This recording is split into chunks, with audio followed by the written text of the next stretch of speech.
Welcome to Penrose Learning, where we make understanding easy. You start by confirming the exact model, firmware, and serial number. That matters because reset paths differ.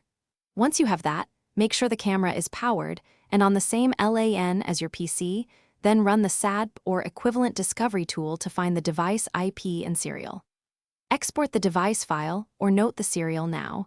You will need it to generate a verification code.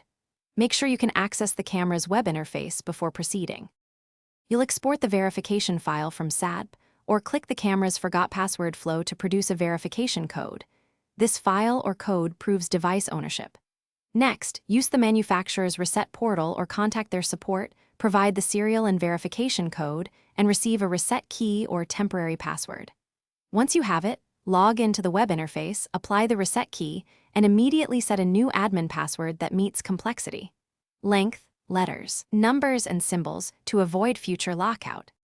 Once you've set the new password, restart the camera and verify live view, recording, and network settings. Make sure to back up the device configuration and remove or rename default accounts and update any recorder or cloud links with the new credentials. If the reset key does not work, try a factory reset using the camera's physical reset button per the manual, or contact manufacturer support with the serial and verification file for escalation. This step usually resolves stubborn, firmware-related. Thanks for watching. If this was helpful, leave a like and consider subscribing. See you next time.